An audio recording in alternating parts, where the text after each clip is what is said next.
All right, we're going to do another one of the Homeric Rhapsody things. Currently, I think Hector tried to get Nestor's shield, but then he escaped with Diomedes, so let's go from there.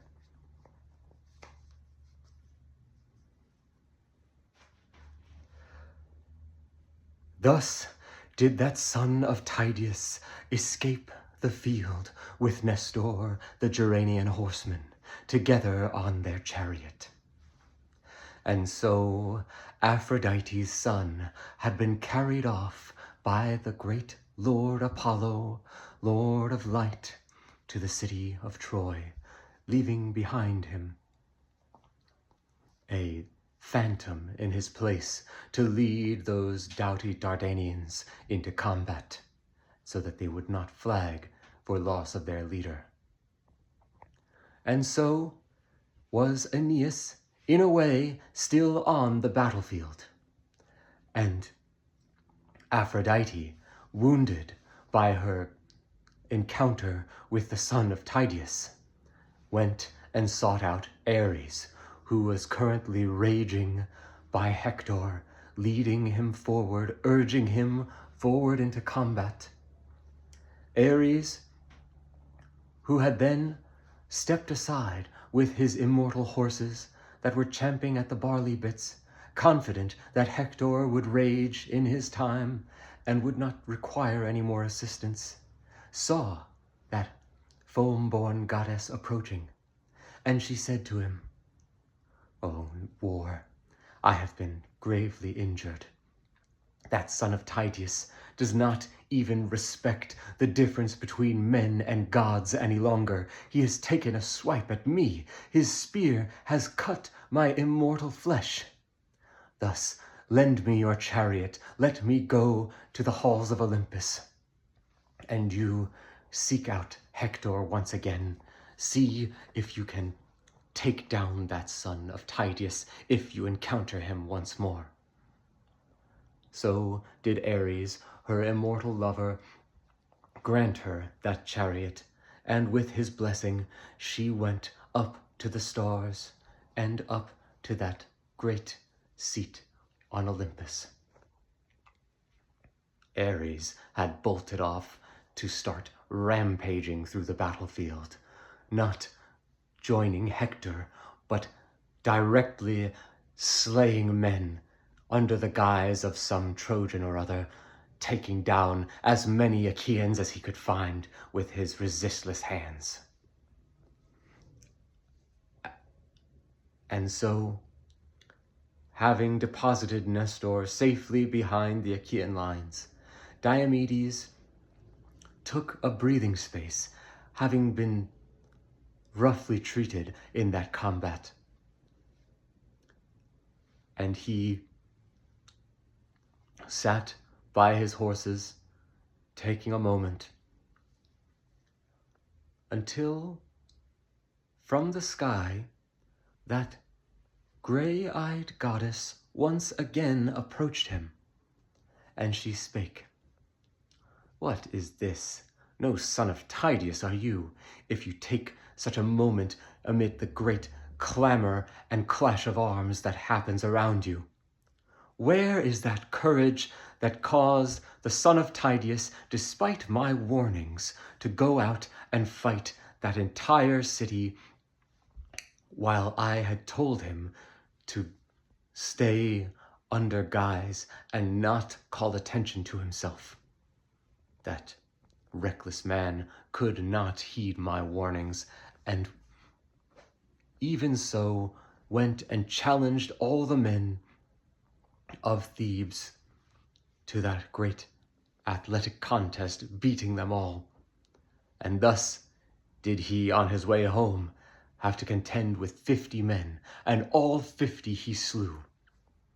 None of that courage do I see in you, though you call yourself a son of Tydeus."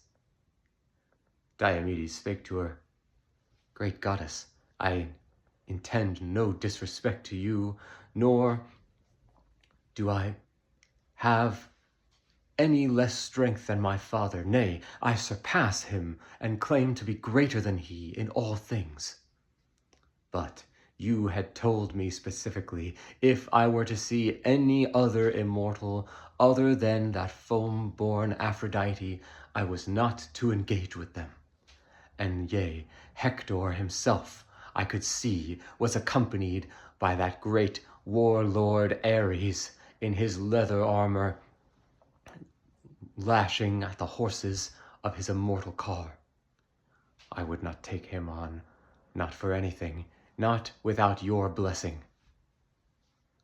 And Athene said to him, I see what you're saying, and I will give you the blessing to take on Ares as well. Such is the confidence I have in you, myself, and the ox-eyed Queen of Heaven. Now go. If you see that Ares again, you can take him on. And what's more, I will breathe into you immortal life, so that you, even more than before, will have your limbs refreshed and ready for combat. Thus, with this second wind, did Diomedes put back on his armor, clasping those great greaves about him, then putting on the studded corselet, all wrought with bronze and rimmed with iron pieces around, that most valuable of metals. And finally, he put on that shining helmet, which was flashing in the noontide sun, the great crest bobbing about above. And he took in hand his spear, and put his studded baldric with iron nails all studded throughout it, around his chest, and taking up his giant shield, he went on that car, seeking out Hector and Ares with him, not to be turned away again. All right, the story is getting, I'm starting to have to just, okay, so here's the thing. I've read the Iliad many, many times, and I know, as you could probably guess by me doing all this off the top of my head, I clearly know a lot of stuff from it. But in these chapters between like major, kind of like plot moments where, most of the stuff surrounding Achilles or whatever, a lot of the things start to blend together. This guy killing that guy, somebody challenges somebody else. And in this rendition I've been doing of book 5 especially, a lot of the stuff is getting sort of just swirled around in my telling of it. And so I'm having to kind of like reconnect pieces that I had forgotten to do before and try to make sense of it. And that makes it a little more interesting, I think, actually. It makes it so the story is a lot more stilted because I'm clearly trying to think of some way to connect stuff back together, like while I'm telling the story. But that's the way that Homer would have had to do it, and that's what we're trying to figure out how to do here, is to tell it in a more fluid way. That's why we're practicing. So it's not where it needs to be yet, but the objective is to be able to tell this sort of off the top of the head, and every time tell like a living version of the story that changes based on the needs of what you're trying to tell. So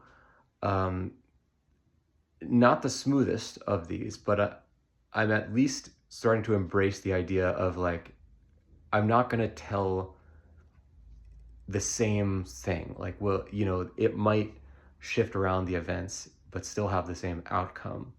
And I'm interested to keep going with that, or to even intentionally try to switch around some stuff. Like one time we went back and changed the scene with Calchas and Achilles and Agamemnon, and I thought that worked out really well. I would like to do more of that. So yeah, there's a lot of interesting things with this. I'm having a lot of fun with it. You can find the game project that I'm working on. This is all in service of that on my YouTube channel. And, I'll just keep going with these. We'll see where it gets us.